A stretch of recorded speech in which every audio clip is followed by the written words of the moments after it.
इस इंडियन लड़के की आवाज पर झूम उठे अंग्रेज, सुनते ही थिरकने लगेंगे आप। कहते हैं टैलेंट कभी भी और कहीं भी दिख सकता है। जब किसी शख्स के टैलेंट से दुनिया रूबरू होती है तो वे उसे शाबाशी देते हैं।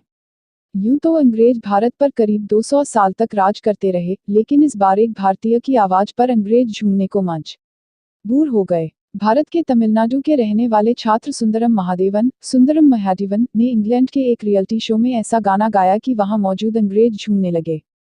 तमिलनाडु के कोलित सेल्वन का रहने वाला यह छात्र ग्लासगो यूनिवर्सिटी में बायोमेडिकल इंजीनियरिंग की पढ़ाई करने गया है। वह फिलहाल स्कॉटलैंड में रहता है। इस छात्र ने 2 सप्ताह पहले अपने फेसबुक पेज पर एक शो का वीडियो पोस्ट किया है, जिसे 2 सप्ताह में 15,000 से ज्यादा लोगों ने शेयर किया है। इतना ही नहीं, इस वीडियो 7 लाख से ज्यादा बार देखा जा चुका है। वीडियो में दिख रहा है कि छात्र की आवाज पर वहां मौजूद लोग झूम रहे हैं। गाना खत्म होते ही लोग तालियां बजा रहे हैं।